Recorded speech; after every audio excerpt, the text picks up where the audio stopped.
I'm Kathleen McMahon, Executive Vice President for Development and Communications at Northern Virginia Family Service. Welcome to the 29th Annual CARE Awards. Our program will begin momentarily with remarks from our President and CEO, Stephanie Berkowitz. Thank you. Have a great morning. Thanks for being here.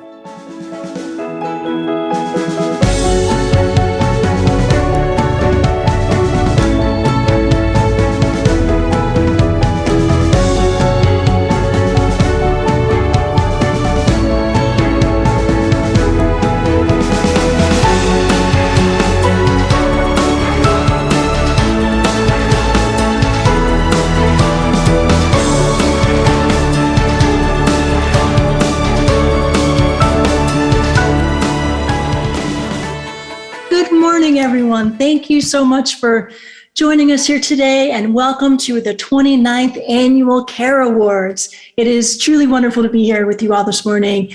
And at NVFS, we are so proud to host this annual event as we lift up companies who consistently demonstrate a commitment to their employees' well-being and to our broader community. And we're going to hear so much more about that this morning. First, I wanted to extend a very, very special thank you to all of our sponsors of today's event and to our CARE Advisory Board and our CARE Nominating Committee. These individuals work year-round supporting and mentoring and engaging with our CARE companies and those that aspire to achieve this highly coveted CARE recognition. So we have a really exciting event planned this morning, and over the next hour, we're going to celebrate this year's CARE Award-winning companies. We're going to showcase best practices for addressing some of the most pressing opportunities that employers are facing today. And we are so thrilled, as I know you all are, to welcome our esteemed keynote speaker today, Dr. C. Nicole Mason, President and CEO of the Institute for Women's Policy Research. Now, I hope you walk away from today's event inspired, energized in new ways, and reminded that as part of our caring community, you are part of a network of hundreds of companies in our region who have demonstrated that they care deeply about their employees and our communities. So today's event will be recorded and available on our NVFS website. All participants will receive an email later this week with the link so you can sit back and really soak it all in and fully engage with the folks who will be talking with us today. And now it is my honor and my pleasure to introduce the chair of our CARE Awards Advisory Committee, George Lane. Thank you, Stephanie, and good morning, everybody. I'm George Lane. I'm a principal at Mercer, and I'm chair of the CARE Awards Advisory Committee. I mean, it goes without saying that the pandemic threw the entire world for a loop 20 months ago. We've learned a lot about ourselves and each other and the organizations that we work for during those 20 months. While this may not come about as a revelation, but one of the things we knew that was true and was reinforced during the pandemic is that it's in times of crisis that caring companies really do stand out. It's easy to captain a ship when the weather is calm and the seas are smooth, but when the storms roll in, you want to make sure that your captain has the experience and the intuition and the instincts to guide you safely through the storm. And that's exactly what our CARE winners did. Supporting their employees and strengthening their neighborhoods is part of their culture, their organizational DNA. And you'll hear many examples of what that looked like during the course of our program this morning. The fact that we're able to celebrate this morning after a forced hibernation last year is very encouraging indeed. We haven't gotten to the end of the tunnel yet, but the light at the end of the tunnel seems to be getting closer. But everybody doesn't react the same way to similar circumstances. In the words of Paul Simon, one man's ceiling is another man's floor. So as we start to turn the page on 2021 and begin to look ahead to 2022, we want to know how you're feeling about the future as we enter into this next new year. So we have a polling question for you to respond to this morning. We've given you 4 choices. I'm sure there are many others, but we think we've captured the essence of what we're looking for here. So as you look ahead to the future, what are you feeling? So go ahead and indicate your choices, and then we'll see how collectively you all feel about this when we get to the end of the polling. So I think we're probably about to the end and we can see the results. Well, that's good to see. Hopeful. The vast majority of you are feeling hopeful. Overwhelmed, not surprising. Everybody experienced a bit of burnout over the last several months. Understandable, there's a certain degree of uncertainty, and excited rolls into fourth place, but still, the fact that you all are feeling so helpful is very encouraging, I know. So next, we're gonna have a little word cloud fun. You can either open a window in your browser or use your phone to go to this address, www.menti.com, use the code on the screen there, and answer the question, what is the one word that epitomizes a caring company? And I guess you can provide up to 10 words, but what word comes most immediately to mind for you? So we're going to give a little more time for people to log into this site and populate the word cloud, and we'll see what it looks like as the responses come in.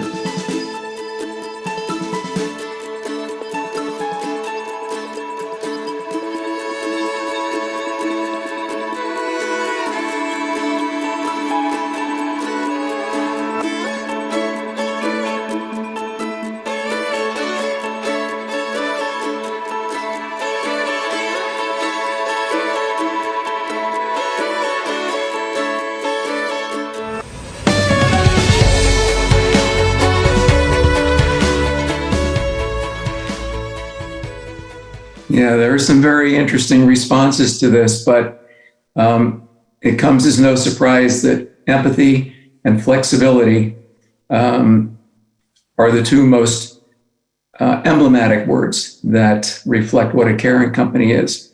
So as additional responses come in, I think we'll probably see those continue to be the case.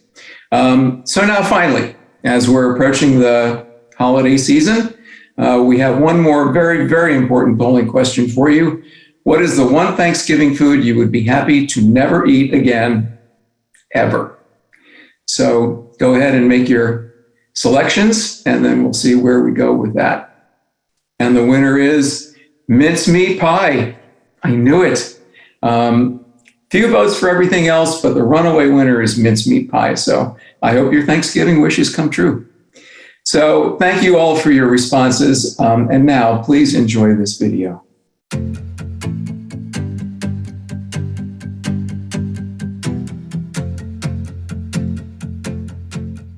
Northern Virginia Family Service started operating the CARE Awards almost 30 years ago now, and we're so proud of the community that has been built.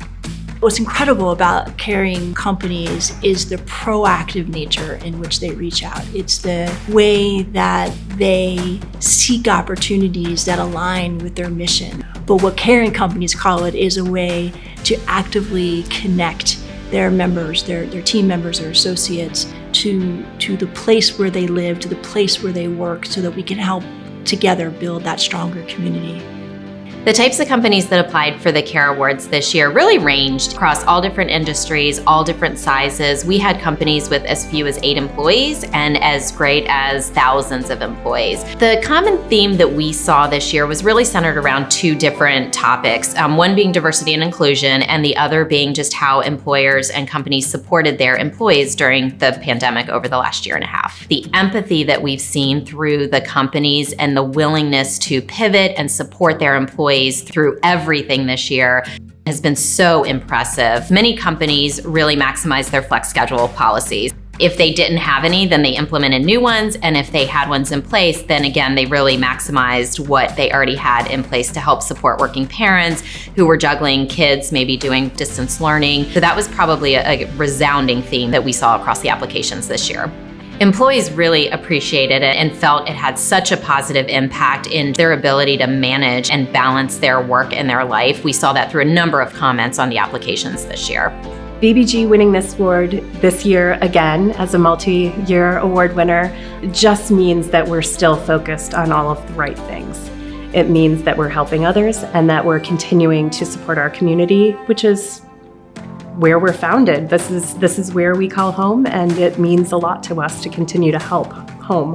We have employees that have gone to Haiti and to the U.S. Virgin Islands after hurricanes and helped animal rescues or orphanages, any different way that they could get involved.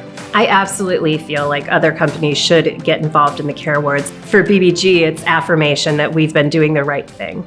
At the Hyatt Regency Tyson's Corner, we strive to always make sure that we have a presence in the community. This has been a very tough year for everybody, and our associates have really had to wear multiple hats when we've seen business essentially stop.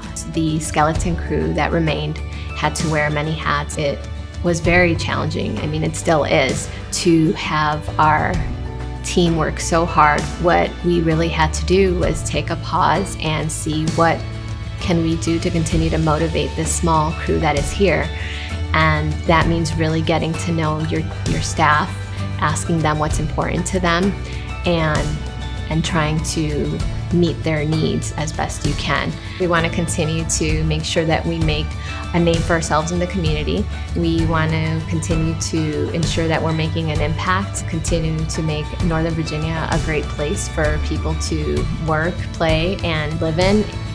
When you continue to build up the community around you, it helps to make it a better place for everybody. We have built a community of hundreds of employers in this region who truly care deeply about their employees. Each year we bring together that whole community to learn from each other. We pay attention to the world around us, constantly learning. That's the incredible part of bringing our caring community together each year. And that makes all of us better. It makes our companies better. It makes our community better. It makes our community stronger. We're a community year round, but once a year we come together and bring those Care Award winners together to really learn from each other.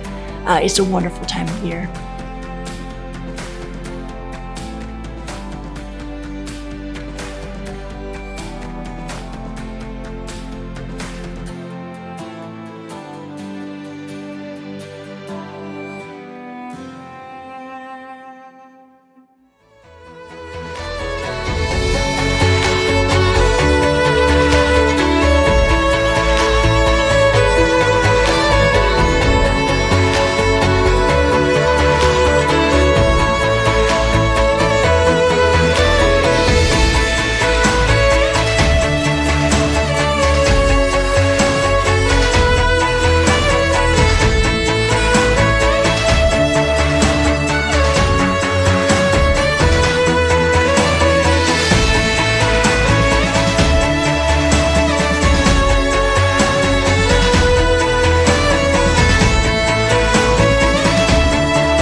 Hi, my name is Ellen Grealish. I'm one of the partners at Flex Professionals, and we have fostered a really strong work culture by implementing a results-only work environment. And what that means is that we measure our team's performance and success purely on output and results and not on the number of hours a person works or where they work or how much vacation they've taken.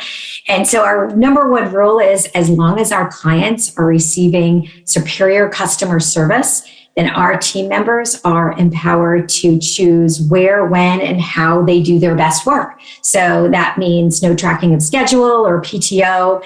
And I know that might scare some people, but I can assure you that if you have a high-performing team, this approach results in the most hardworking, dedicated, and loyal group of people you can imagine, which is what we have at Flex Professionals, and which is what I'm most grateful for. So thank you.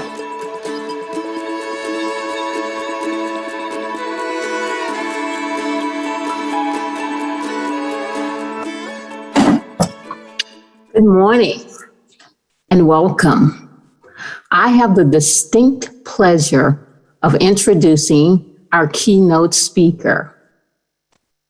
Recently named one of the world's 50 greatest leaders by Fortune magazine, Dr. C. Nicole Mason is the President and Chief Executive Officer of the Institute for Women's Policy Research. Having stepped into that role in November of 2019, she is the youngest person currently leading one of the major inside the Beltway think tanks in Washington, D.C., and one of the few women of color to do so as well. She succeeded noted economist and MacArthur Fellow Heidi Hartman, who was the Institute's founding CEO.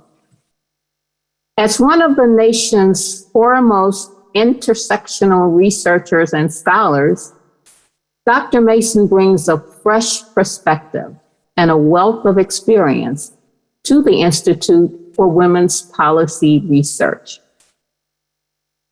At the start of the pandemic, she coined the term she-cession to describe the disproportionate impact of the employment and income losses on women. She is the author of Born Bright, A Young Girl's Journey from Nothing to Something in America. She has written hundreds of articles on women, poverty, and economic security. Her writings and commentary have been featured in the New York Times, the Washington Post, NBC, CBS, The Progressive, and Essence Magazine, just to name a few. Please join me as we welcome Dr. C. Nicole Mason. My name is Nicole Mason, and I'm the president and CEO of the Institute for Women's Policy Research, a leading think tank committed to winning economic security for all women and building their influence and status in society. In January 2020, we were celebrating an important milestone. For the first time in more than a decade, women made up more than 50% of the US workforce. The booming economy at the time that we were celebrating was made possible in part by women. Then something happened. A pandemic swept across the nation, all but wiping out those gains. In March 22, the economy shed more than 40 million jobs, and women bore more than 70% of those losses. Nearly 4 in 10 women's jobs have been adversely impacted by the pandemic. In February, the unemployment rate for women was about 4%. By March of that year, it was at a historic 14%. For Black and Latina women, the numbers were slightly higher, 16.7% and 18.9% respectively. For workers with less than a high school education, the unemployment rate was 20%. At the time, I had been in my role at the Institute for Women's Policy Research for about 4 months. For context, IWPR is the only major research think tank focused solely on understanding women in the economy. But we did our work slowly, long research studies over a year or two. But because of the pandemic, things were happening rapidly, and I knew we had to respond quickly to interpret what we were seeing in real time. In 2008, the last major economic downturn, the Great Recession was defined by job loss in production and manufacturing, impacting mostly men. At the height of the recession then, over 2 years, the unemployment rate only reached 8%. Looking at the numbers, I knew we were witnessing a phenomenon different from the previous recession, and I wanted to tell people what we were seeing. Privately, and in my writing to our network, I began to refer to it as a she-session. Then one day when I was being interviewed by the New York Times, they asked me what I was seeing and what the data told us. And I said, I think we should just go ahead and call this a she-session. And it took hold. The she-session is now how we come to define the COVID-fueled economic downturn, defined by sharp job and income losses in sectors dominated by women: service, leisure, and hospitality, education, and healthcare.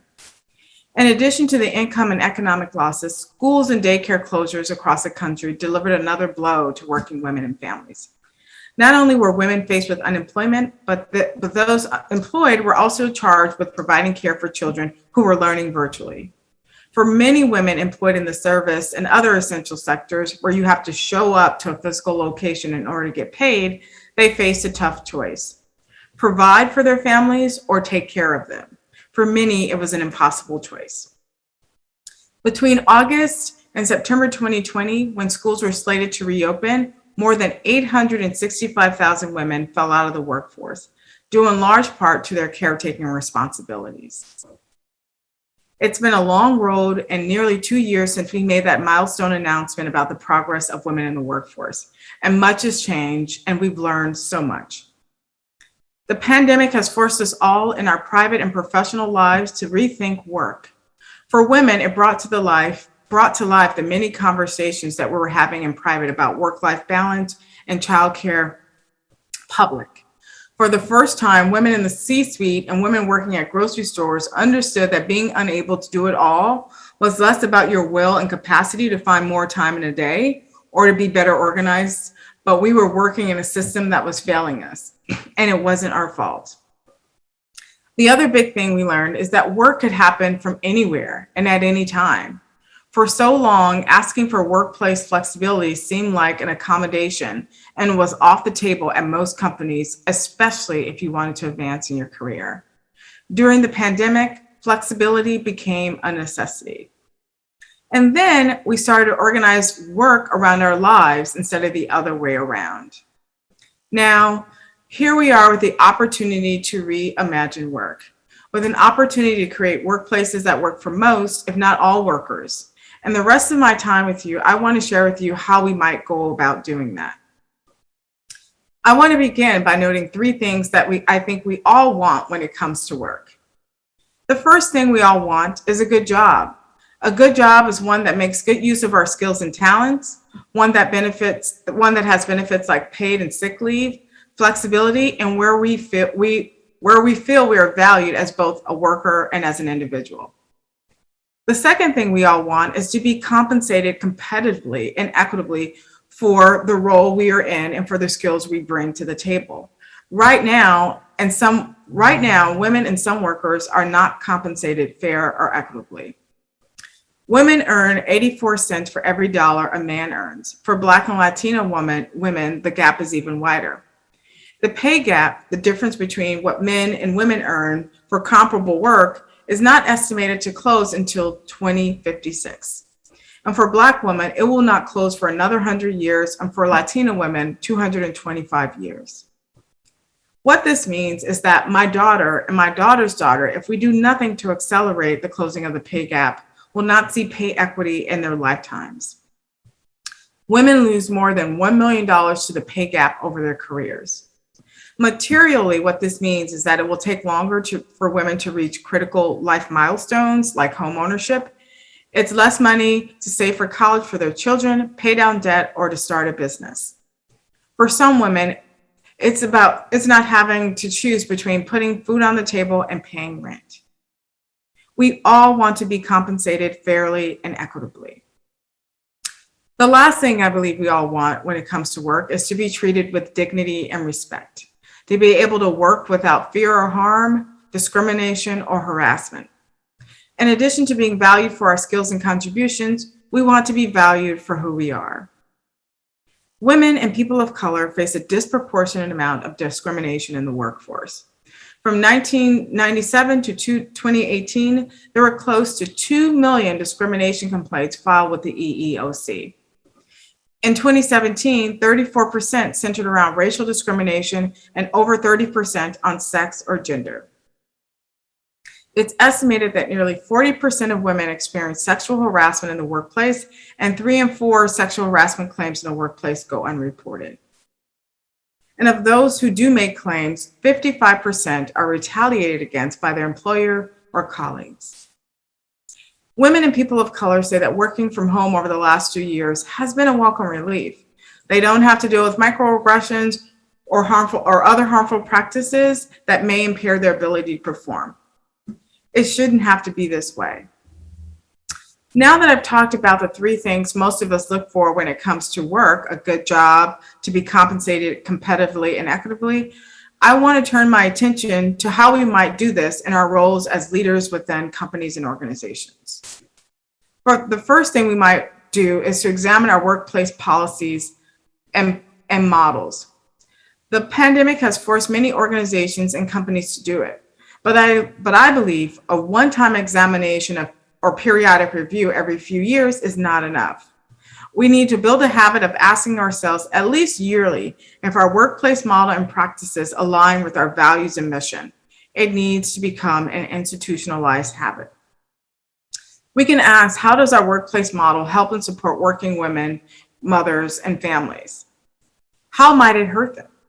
We can ask, do women and people of color feel safe, valued, recognized, and seen in our workplace? Let me give you an example of what I'm talking about. About 15 years ago, there were dozens, maybe hundreds of articles written about millennials entering the workplace or the workforce and what they would need to be successful and how companies might adapt. The articles asked, what do millennials want? How do you attract and retain them? The answers were varied. Millennials like flexibility, they need work-life balance, they need inspiration and meaning in their work and to feel included and appreciated. They also needed to blow off steam and recharge in real time. Ping pong tables and other amenities popped up as a part of workplaces. Whole campuses were built around these new workers, not only about what they needed, but what they wanted to be successful. Guess what? We've never done the same thing for women. Despite women being more than 50% of the workforce, our workplace models have not caught up to this reality. We still operate with a Mad Men 1950s workplace model where men are the primary wage earners in their families and women stay home. Long hours in the office are expected, and there's very little consideration for the caretaking responsibilities of women, which, by the way, is significant compared to their male counterparts. Today, many women are also breadwinner mothers, meaning they contribute 40% or more of their income to their households. In families with children, 91% of parents work outside of the home. And 15 million families in the US with children under the age of 18 have a breadwinner mother. Long gone are the days where women's income accounted for a minor share of household income and workforce participation was optional. As a result of our very male-centered workplace model, women workers lose out. They lose out in terms of their career advancement and earnings. They're the first to off-ramp from work to take care of children or to care for an aging or ill parent. And when they're not able to work or stay late or around the clock, they are often penalized. We need to replace our antiquated workplace models to reflect our modern reality. The pandemic has provided us a great opportunity to do so. We now know flexibility works and does not reduce productivity. We know that allowing workers to have more say in how, when, and where they work matters in terms of retention and job satisfaction. An example I would like to offer is in our organization. Our research center is majority women, but our workplace model is still very much traditional. While we provided some flexibility, it was more or less what other companies offer to their employees. During the pandemic and with schools closed, we needed to adapt. In addition to being 100% remote and moving deadlines to accommodate our new circumstances, we looked for what we could do better or differently. We had a flexible spending account for childcare that employees contributed to pre-tax, like most companies, but that was it. We decided to do more. We created a new policy where we reimburse up to $4,000 in care expenses annually for employees and made it permanent. It made a big difference for our staff and signaled that we care about who they were outside of work and understood the big role and expense care plays in their lives. How might this policy of providing a care subsidy chip away at a workplace model not meant for women? Let me tell you. As an executive before the pandemic, I traveled a lot for work, and in many instances, my travel required me to stay overnight. As a single mother, I often had to pay for a caregiver to stay overnight with my twins and to care for them when they got out of school. Although the travel was a required part of my job, covering the cost of care was my responsibility. I had to pay out of pocket, thereby reducing my overall compensation. I was essentially paying to work. The child care subsidy changed that. The cost of my care was now covered. It's a small gesture for a relatively small organization. Our budget is about $10 million. That made a big difference in my ability to do my job without the fear of affording care. As women who have left the workforce begin to re-enter, it will be important to examine our workplace policies and practices to ensure that it will not only support their re-entering the workforce, but their ability to sustain employment. In the absence of federal and state level policies, employers and companies will determine in large part how and when women will re-enter the workforce. Flexibility, benefits like paid, sick, and family leave will make all the difference. Next, I want to talk about how we might democratize compensation. By democratize, I mean make it fair, equal, transparent, and clear. In many private companies and organizations, pay and compensation packages are all over the map and very opaque. New employees get what they can negotiate for, and existing employees get what they negotiated for when they walked in the door. This needs to change. Studies show that women compared to men are less likely to negotiate their salary. And when they do, it can backfire, meaning they're not viewed favorably by their employer or they get less. The same is true for people of color. Pay and compensation should not be based on what an employee can negotiate, but their experience and the talents and skills they bring to the table. It should be equal pay for equal work. In theory, we all know this, but in practice, this is not what happens. There is too much leeway and allowance for human bias to influence the negotiation process, and it has a disproportionate impact on women and people of color. So what should and can we do? We can create compensation schemes or plans in our companies that reflect our values and that are clear and transparent. By compensation plan, I mean designing a plan where everyone receives the same pay and benefits for the same or comparable roles within the company or organization. The plan should be market-based and reflective of your company's compensation philosophy. Right now, you might be thinking, well, that's not fair. People should be able to negotiate their pay. If they negotiate well, they'll get more. If they don't, oh well, better luck next time. When we frame pay and compensation in this way, it makes it seem as though pay inequity is an individual problem rather than a systemic one whereby women and people of color always come out on the losing end. Failing to negotiate well in your first job will have long-term consequences on your compensation down the road. It becomes a benchmark. Compensation schemes create more transparency. In a sense, they're more democratic and equitable. Employees know that they're being compensated based on universal criteria set by the company, and they know what to expect in terms of raises and bonuses. I tend to think of it like CarMax. No haggling over compensation or benefits. What you see is what you get. It takes the burden and expectation off the prospective employee to negotiate or to win, and eases the burden of the hiring manager who is simultaneously working to attract top talent and protect the bottom line of the company. It's a welcome relief on both sides. The last topic I want to talk about, and I'm sure you've all been grappling with, is the effects of the Great Resignation. According to the U.S. Bureau of Labor Statistics, 4 million Americans quit their jobs in July 2021.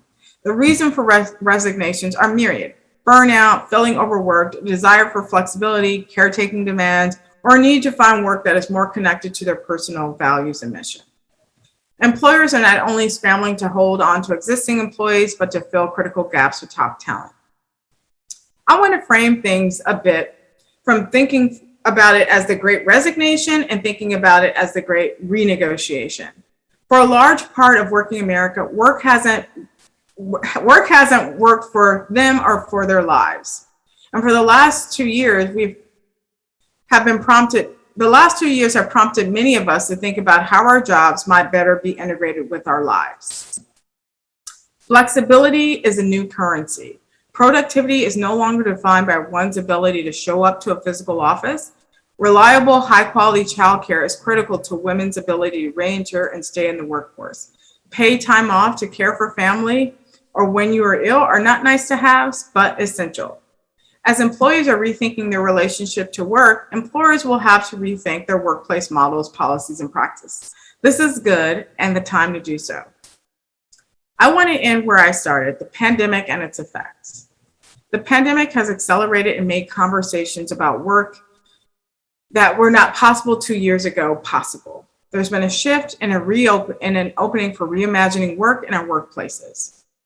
We're all on the front lines and have the power in our roles to determine whether our companies or organizations will lean in and help to define the future of work or conduct business as usual. My hope is that we will all see this moment as a once-in-a-generation opportunity to get it right, to create workplaces that are reflective of our values and where all people feel like they're compensated fairly and competitively, are treated with dignity and respect, and where their skills and talents are put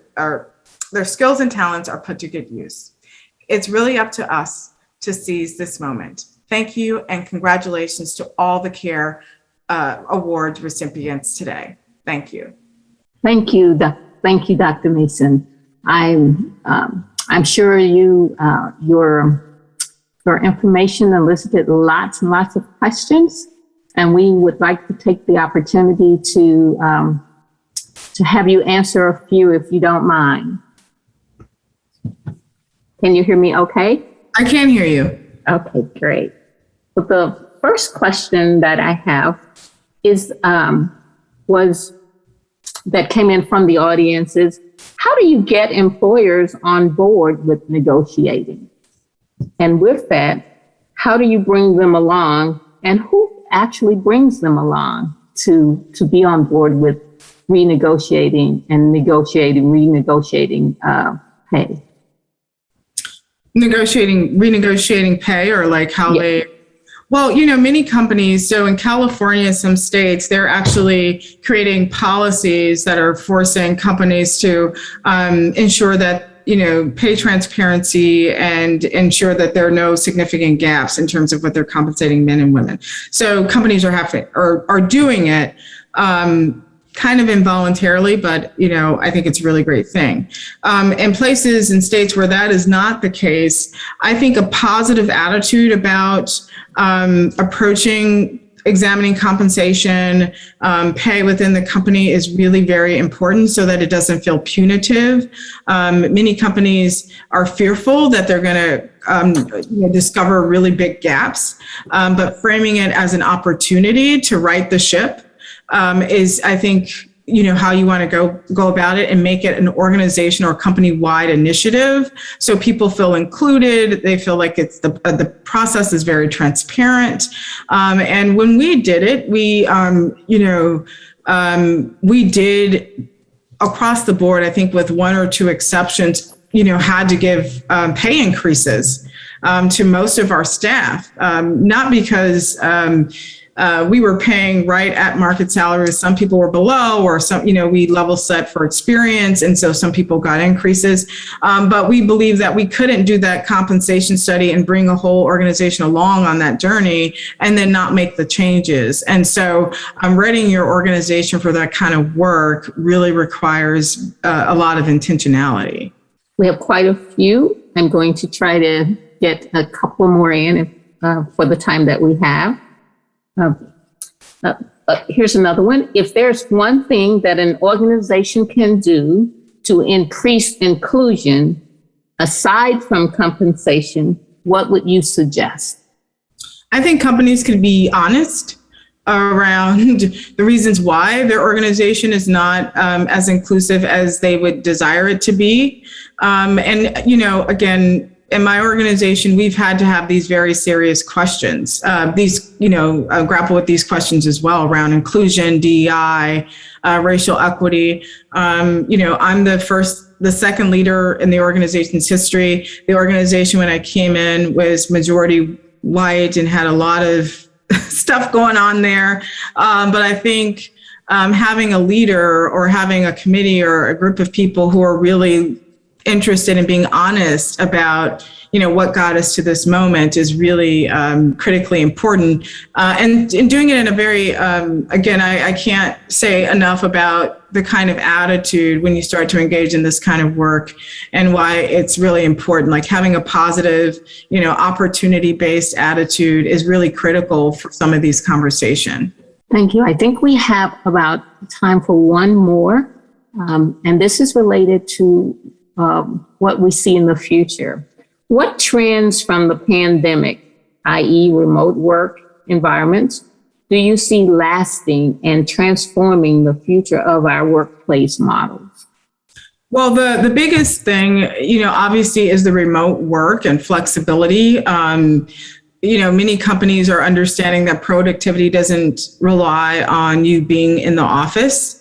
And you can be productive just about anywhere. But we're grappling with it inside of our company as well. Like, what does that mean? How do we transform our systems to, have a hybrid schedule? How do we meet our business needs? And so these are larger conversations. I think over the last 2 years, or the first year, we were really forced to work remotely, and we just sort of made it up as we go. I think now companies, we'll see a lot of innovation and new models or new, articles written about how to do this well. I would argue that not many of us have been doing it well. We've been doing it, but I think we can, there are some lessons learned over the last couple of years of how to make remote work. And I have to say, I don't know, I'm a Generation Xer and, all these, the young people don't want to come back. So we have to do something, especially if we talk about attracting really bright talent. So we're all going to have to adjust to our new reality. Well, thank you. Thank you both for the opportunity to be our speaker. We were so inspired. And thank you for taking the time to answer a few questions. We didn't have the time to get them all to you on video, but maybe you'll be able to get some to you in writing. So with that, I'd ask everyone to thank our speaker, Dr. C. Nicole Mason.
Hi, everyone. I'm Jack Moore, Managing Partner from Evans Consulting. We're really humbled and proud to be a Northern Virginia Family Service Care Award recipient. One of our priorities for the last 20 months has been to find ways to keep our team's personal connections in a virtual environment. I know this has been a priority for many of you, so I'll share one best practice and one less than great practice. First, something that didn't work, our virtual happy hours. They were great at first, and we made some really fun cocktails together, but the personal nature of those impromptu get-togethers in the office just really didn't translate to the virtual world. One thing that did work for us was launching a Wellness Warriors group. Our Wellness Warriors provided guidance and opportunities to help our team battle isolation and that Zoom fatigue monster. The Wellness Warriors created a campaign where staff were encouraged to reach out to people in the company that they don't normally connect to provide encouragement, whether that's a listening ear, sending a happy box or a snack box, or even going on a walking meeting together virtually. Hopefully you found these useful. Thanks again, and congratulations to all the CARE Award winners.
At Custom Inc., I've always felt that being a great employer, being a caring employer is good business, but that's not the reason to do it. It's not a means to an end. It's an end unto itself. It's one of the best things about being in business is trying to have a positive impact on the team here.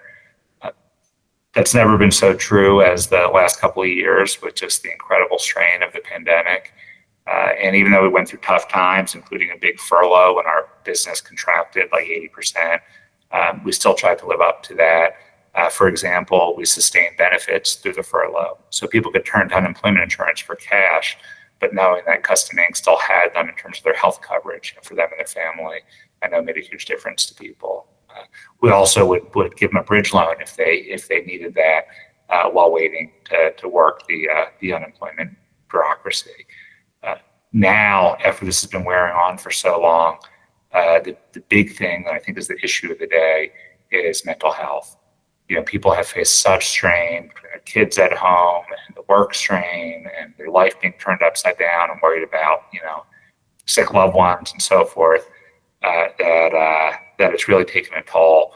And we're trying to meet that need for our people by, one, just being open about it and destigmatizing it. Two, showing we care. Just leaders reaching out, coworkers, teammates reaching out to let people know that they're there for them. And then three, providing the actual services, the professional services, like Teladoc or whatever, so that people can get the help they actually need. So hopefully we keep doing that and we'll all come out of this in a good place.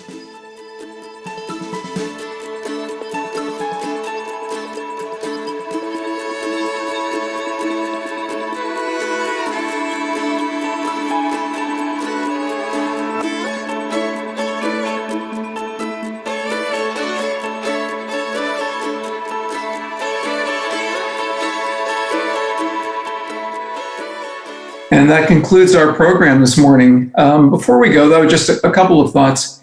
I was able to spend some time last week with some of the volunteers supporting Operation Turkey, which, as you can imagine, is a program designed to distribute Thanksgiving dinners to about 800 families in our community. You really don't have an appreciation for the magnitude of an undertaking like this until you see it firsthand. It's dozens of volunteers and a week and a half of preparation before meals start going out. And this is just one meal, one day out of the year for 800 families. And even though issues about hunger are most poignant around Thanksgiving, keep in mind that this is an issue that not hundreds, but thousands of families confront every day throughout the year. And it's programs like Operation Turkey and a number of the other multitude of programs that NVFS provides that are supported by the sponsorships that you have given for the CARE Award program this morning. So I'd like to take this opportunity to thank once again our sponsors for this morning.